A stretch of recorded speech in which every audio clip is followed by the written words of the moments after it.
Section 6.4 is on polynomial equations continued and the fundamental theorem of algebra. Suppose we have f of x is a cubic function and we know that a is a solution. We can write x minus a then as a factor of f of x, and we can divide this factor into the cubic function.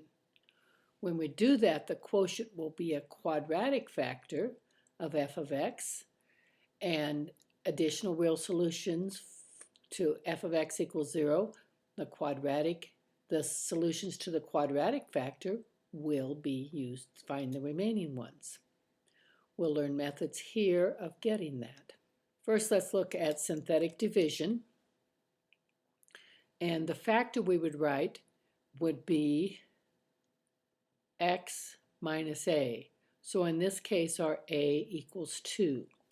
We put that 2 on the outside, and then we put the coefficients underneath. 2x cubed, it's negative 3x squared. Now, we do need to write 0x as a placeholder and minus 4. Then divide that. We bring the 2 down. Bring the 2 down, and then 2 times 2, multiplying this 2 times 2 is 4, and we add and get 1. Now, 2 times the 1 is 2. We add and get 2. 2 times the 2 is 4, and we add and get 0.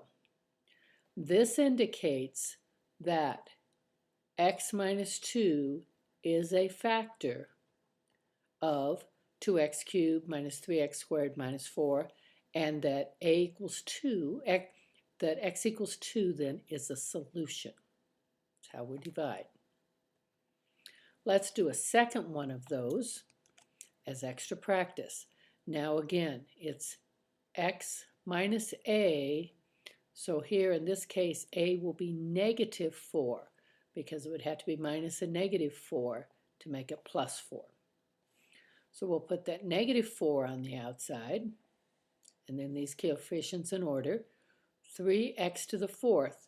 We need an x cubed term first. There isn't one, so 0x cubed minus 48 plus 48x squared, 8x, and constant 32.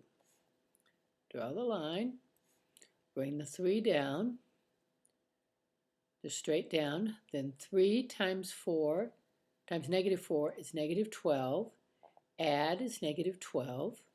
Negative 4 times negative 12 is 48. Add is 0. 0 times negative 4 is 0. Add is 8. 8 times negative 4 is negative 32, and we'll get a 0.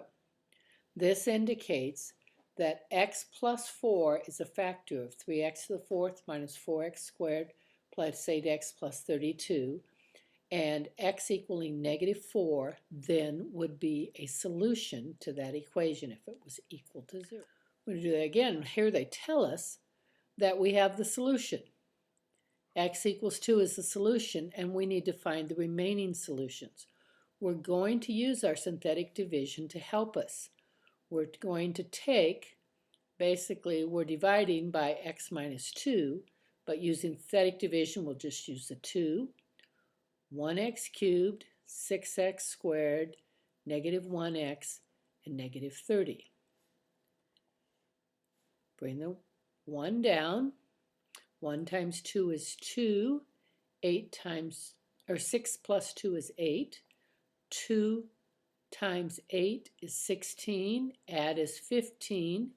2 times 15 is 30. And we got a 0, as we should because we knew it was a solution. If it's not a 0, it's not a solution. They told us a solution, so we better get 0.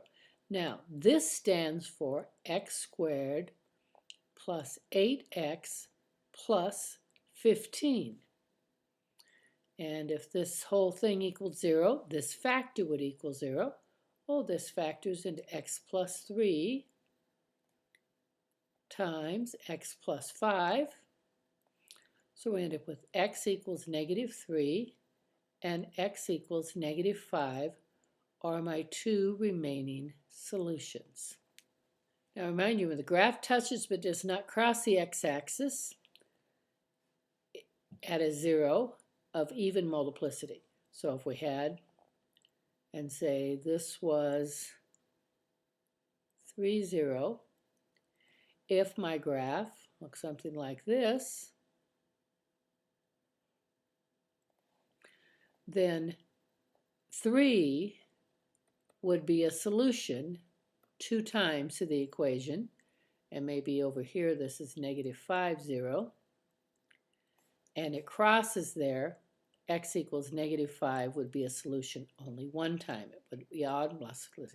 Or if it crosses, sometimes it could be a solution 3 times. Here this 2 times could also be a 4 times. It's an even. It's an even if it touches, odd if it cuts through. We have the weekly profit for a product is -1/10 x cubed plus 10.9 x squared minus 97.9 x minus 109 x, and thousands of dollars, where x is the number of thousands of units produced and sold. Find the number of units that break even. Graph on a window. 8.9. They told us to graph this on the window from -10 to 20, -100 to 100.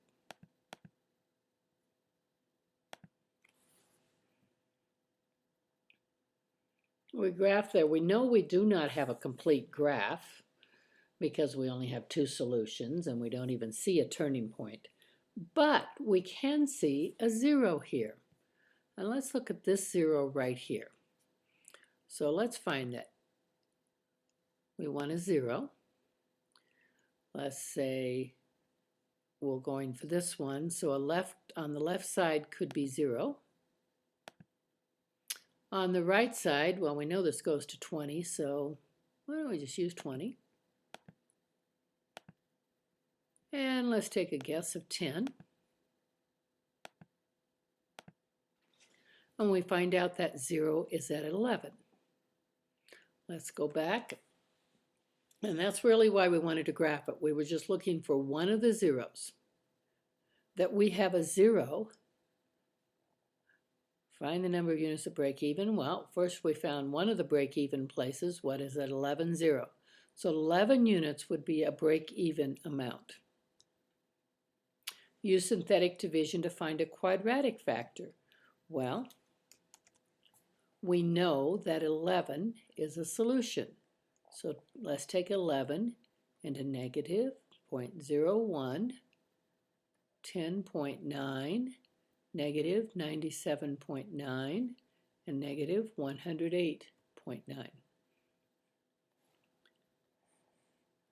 Bring down the -0.1, multiplying, we'll get -1.1. When we add that, we end up with 9.8. Multiplying is 107.8, which when we add those is 9.9. Multiplying by 11 is 108.9. Since we knew as 11 was a solution, we expected that.